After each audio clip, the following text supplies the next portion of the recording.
Now you've said that you came and by looking, you came to nothingness. You came to the nothingness at all from there. Okay? So I would say to you now, if you come to the nothingness, then one thing that might be causing trouble is that you are almost sometimes perceiving the nothingness from a somethingness place. You are not separate from the nothingness is been turned into an objective, an object subject for you.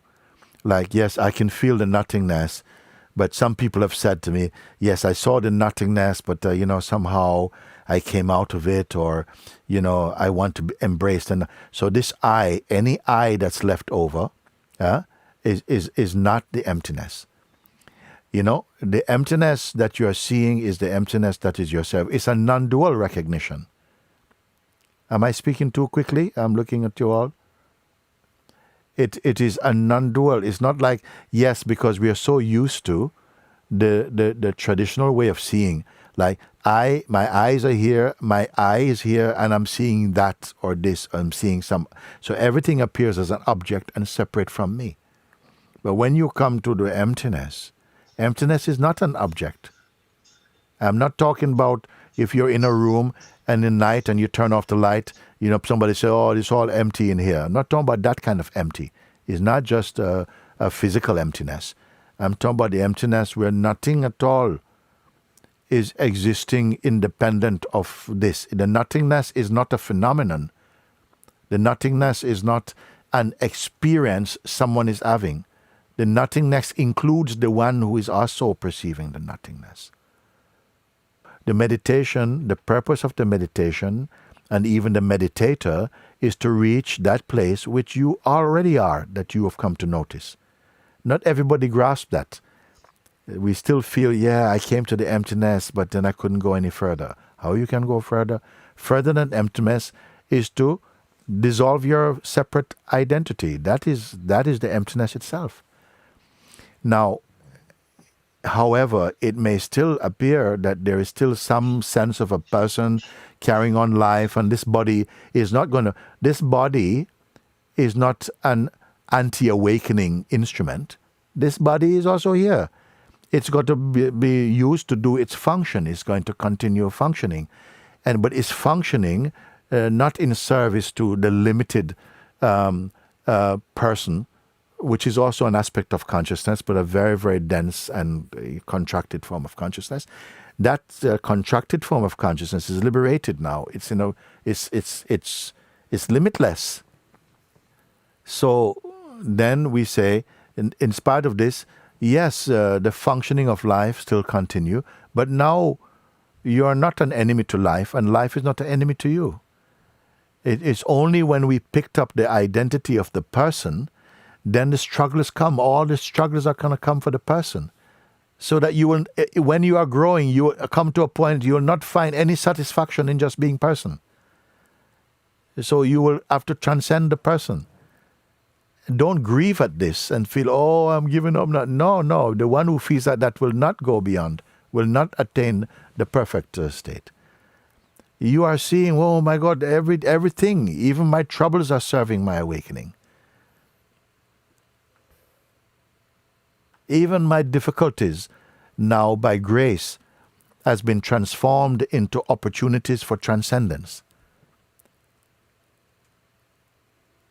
If you are going to be saying, oh, this thing I was going so well, but then, somebody stole my car, and you say, whoa. I mean, is only the car they stole? Did they steal you? If somebody, hijacked you, took you away, did they steal your consciousness? So maybe my words are not so, they're not so, palatable, because the mind is still there. And it's not a blame, because I'm saying that mind also will keep being there as long as it's getting some food. When I say mind, I'm talking about the psychological mind in which we have a strong relationship with our identity in that mind. regular mind that you need for practical life, that's fine. But I'm talking about the mind, with the psychotic mind, the mind that has issues with life and with identity. This kind of mind grows with and resists the full darshan of seeing. And you are aware of it also. But something goes back there because you still have the feeling, yes, in that mind state, in the personal state, we have a lot of aspiration, we have a lot of desires that you want to fulfill. And I'm only just looking and say, but you're already living in answered prayers. That one time was like, oh, if only. You're living in your if onlys now. And they're not enough. Which desire is going to be enough? So this is why the scriptures have told you, watch out for this desire. Let natural desires happen and be fulfilled, but don't run after desire. And you will only keep running after fulfilling desires because the one thing to be recognized is in the heart of your being itself. But some are coming out of it, no? You see, if the fisherman goes out in a big boat and he throws his net and he catches hundreds of thousands of fishes, okay, and they're pulling them in. This is going to be ending up on somebody's table, in somebody's restaurant, all is coming. But some fishes near to the net, they come out. They go back into the ocean and fly away. They get away. You see? So most of humanity is caught in the net of Maya. But some are designed to escape from this net. They are the ones who come to satsang. So this is the thing. Everything is hinging on the person. If I was to tell you that all the troubles in life, all the suffering and the pain and anxiety and all the dreams and the projection, the desires and attachments, all the things that bring suffering onto the being is due to one thing, and that is ego. And ego doesn't mean banging on your chest. Ego just means the belief, I am this body, I am the doer of my life, I am the thinker of my thoughts. You see? But we are looking for so many cures to the ails of humanity, but nobody will accept this. Because we have so much projections, desires, hopes and aspirations in personhood. So I am not going around beating a drum about it. It's enough that by grace of God, those who feel drawn to it, somehow I meet some of them and we sit and we can look together like that. So I want to come back to your point though, because it's a good one. You say, I come to nothing. When I look at the root of my problems and what's going on, so I come to nothing, but it still proliferate. And if you please bear with me for a moment, what happens is that you say also another thing, they don't go away by themselves. Well, actually, everything goes away by itself, maybe not not at the time you'd love it to go, but they cannot stay. Because all things that are born in the mind, they are tourists. They come and they go. They come and nothing can stay. Nothing at all can stay. Not even you. Not everything is coming and going. So everything is coming and going. Even your idea about yourself, you cannot stay with. Come and go also. So what I'm saying is, though, in the moments when you say that they proliferate, they keep coming back sometimes even more intensely, it seemed, than before. You see? Because there's a smell of death for the ego. And so it gets even more, it comes more strong sometimes. And you have not really fully understood. You're saying, why is it getting worse? It should be getting better, Like it goes really, really strong. It's proliferating. Something is proliferating. But you're witnessing this proliferation and believing also that this means all things are getting worse for my person. For my person. And when you see that, you must be in the place where you are also must admit, but I'm the witness of the person. But right at that point, you start to see your sense of your false treasures. You see, the false gold is this person that you're trying to, in one way, trying to make the person better, get the person's situation and circumstances better. But everything is only for a while. But when I point you to the awareness itself, you see, even in those turbulent moments, in those tsunami moments, I would say, yes, so your attention is very strongly pulled to get hands-on with the situation, isn't it?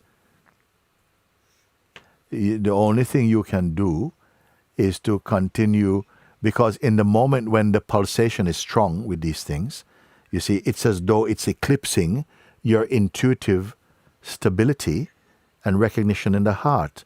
Some energy is going towards seeing this proliferation also. That is understood, that's understandable, but we must stay with it as much as possible to find again that somehow this place. It's like if you've been listening, if you've been listening to, you're sitting in your room, you have the television on, you got the music going on, and you can't turn the TV off for some reason. It's just going on, like this, no? And then you switch it off, and it's a beautiful silence, no? But that silence was also always there. But the noise seemed to eclipse it. But for you now, it's something even more subtle. I say you must make use of that don't mind this thing for a moment. Rather than try to do anything about that, try and bring the attention to the natural awareness which must be there for the noise to be there. The awareness is not the noise, but the awareness of the noise indicate that the pure awareness is here. And with staying with that, even if it feels like you fail, keep staying with it. And, all things come right with that earnestness to stay with it. What I would say also, I remember once I went on one course many years ago in Coimbatore for detoxing. Many years ago, I had a chance to go there. And I didn't know anything about these things. But I was told that what they were doing, they are massaging every day. I said, sometime I want to go for a walk. I want to do it. They said, no, you mustn't do any exercise. So what is this? No, I'm just eating a little bit of food and they massage. Then they explained to me that they're massaging, they're pushing all the toxins towards my stomach. That was the idea. They're pushing all this toxins in the body towards the stomach. And then at a certain point, everything is there. After quite a while, they do that, okay? And then they give you something, and then you have this big whoosh, okay? Then, whoa, that's it. Fast. So, in the same way, I'm using this as a metaphor, some analogy for this thing. Sometimes you have to, when these things are going on, your attention is not so attracted to satsang. No, you particularly, but sometimes our attention is like caught in the traffic of these movements. But as soon as you make even the small step, go and sit and simply say, okay, let them play, but I don't touch anything at all, touch nothing at all. You start to find again the ground. You stay just in that ground, and somehow it's like something is marinating in that inwardness, like this. And gradually these things are just, they're drifting because they cannot stay with you. For something to keep appearing, it must be appearing in front of something, an interested party. And by interest, I don't mean positive interest, it can be negative interest also. So, when I say something is coming, you don't want it, it's still an attraction for it. You want it, it's an attraction for you. You don't want it, it's an attraction for it. But when you are not at all interested in that, when you only shift your attention to the deeper awareness, then these things don't matter. And one of the ways in which we experience that things fall away is when their significance has dropped away for you. Can I say like this? Sometimes we want to actually take something, throw it across out of the world, and we fight to do that. But I'm saying also, we are always fighting with something that has meaning for you. But what happens when something becomes insignificant for you? It amounts to the same thing. There's no attraction for it. It dies right there. So how this dropping away of the attraction towards these things happen? by as your attention is resting inside the self, then everything comes to naught.